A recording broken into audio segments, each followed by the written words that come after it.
I love scones, so I thought I'd make some at home. It was overall an easy ride. Would I make them again? I'll give you the answer at the end.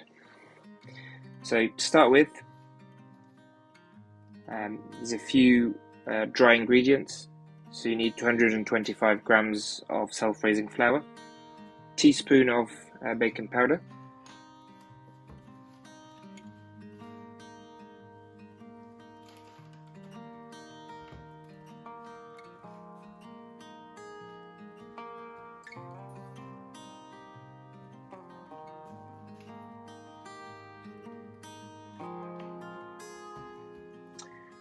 and this is your first softish ingredient that you're going to add to the dry ingredients. So now you're going to rub the butter into the flour and baking powder until it reaches a breadcrumb consistency. Up till now, also nice and easy.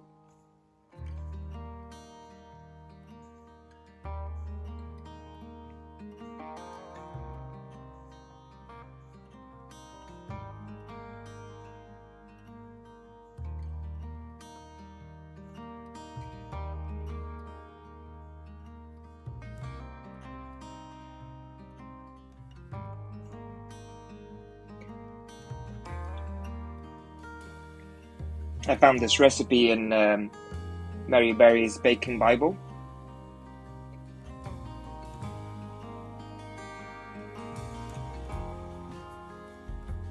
And I thought I'd make the fruit scones as opposed to plain scones.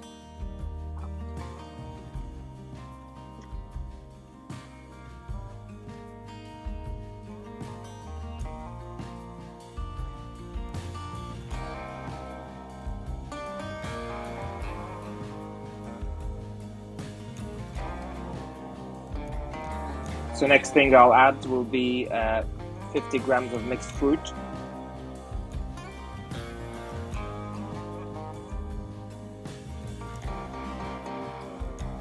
and 25 grams of caster sugar.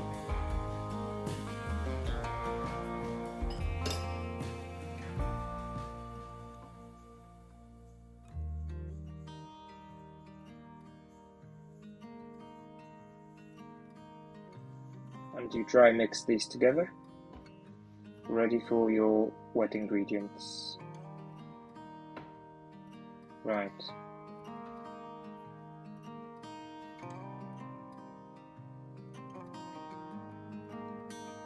So you're going to pop that egg in a measuring jug, and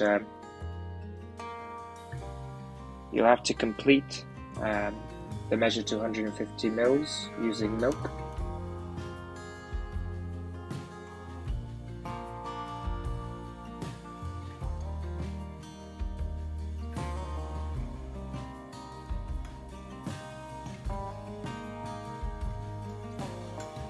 There's nothing in the recipe to say whether you need to mix the egg and the milk before you add to the dry ingredients or not, but I thought I'd do that.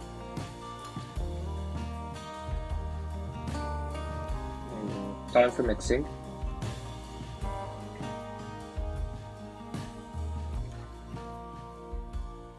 Now the recipe said mix until you get soft but not sticky dough.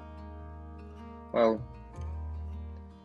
it was sticky from the start, so I had to improvise a little bit when I came to actually knead the dough.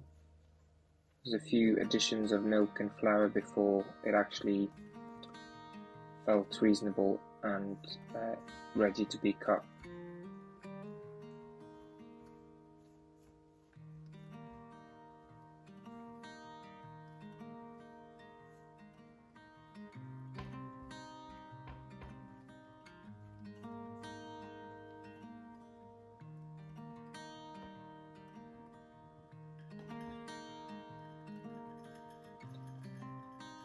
Now, as with most recipes, they will say bring the dough out on a lightly floured surface. I realized through my experience with this recipe that when they say lightly floured, they mean add a kilogram of flour onto the surface, because usually that's how much you need. Not a whole kilogram, but you get the point. I started off actually kneading it with my hand, but everything stuck to my fingers, so I thought I'd use these contraptions that I previously got for my fondant icing sugar. And more flour, as you can see. You might be wondering, why is there a rolling pin that looks like it's been used? That's because it has been used, but it wasn't very efficient or effective. So the dough was sticking to the rolling pin same way it was sticking to my fingers. So I thought I'm going to use my hands to roll it out as good as I possibly can. With scones, you don't really have to have perfect thickness, because I think the whole point is they look a bit rugged and crumbly. Not that mine turned up to be, but that's the point. Now we seem to have a reasonable dough that's not too sticky.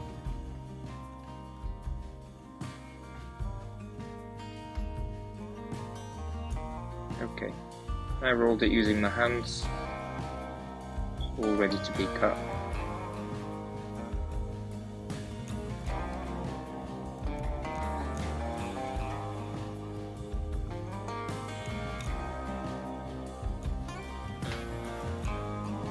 Need a baking tray with parchment paper, lightly greased.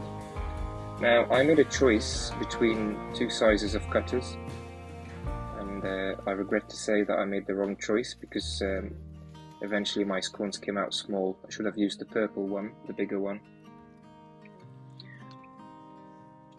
Lesson learned.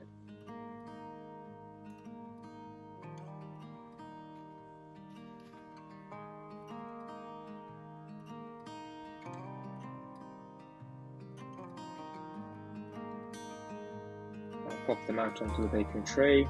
We'll fast forward that bit. You will need to re-roll the dough to get some more out. Our final step before the oven is to brush the top with some milk. I don't know why I spilled the whole remaining milk into the glass, because I really didn't need that much. Anyway.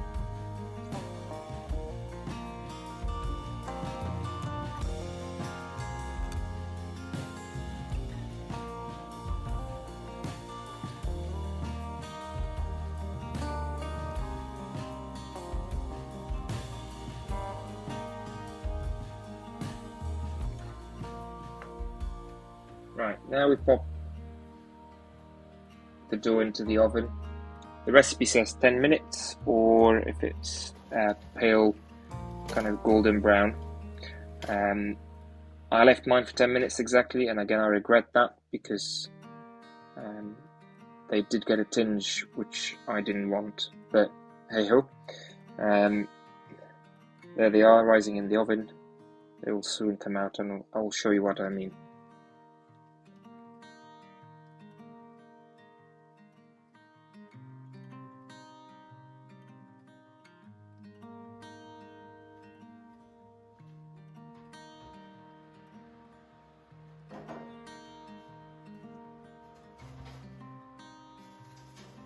Let's bring these scones home. There they are. Not what I expected. I wanted them to be nice and pale, like the ones you get in any coffee shop, but they're not too bad. Some of them do look like scones, just a bit small. But yeah, lessons learnt.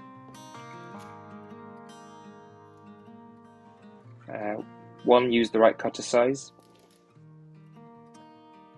2, don't leave them in the oven for the whole 10 minutes. 3, you are going to need to improvise a little bit when you're kneading the dough to make sure it's not too sticky. So hopefully next time when I make scones, they will turn out a bit better. But maybe that's why I'm called the cake doctor, because my cakes have diseases. So there you go.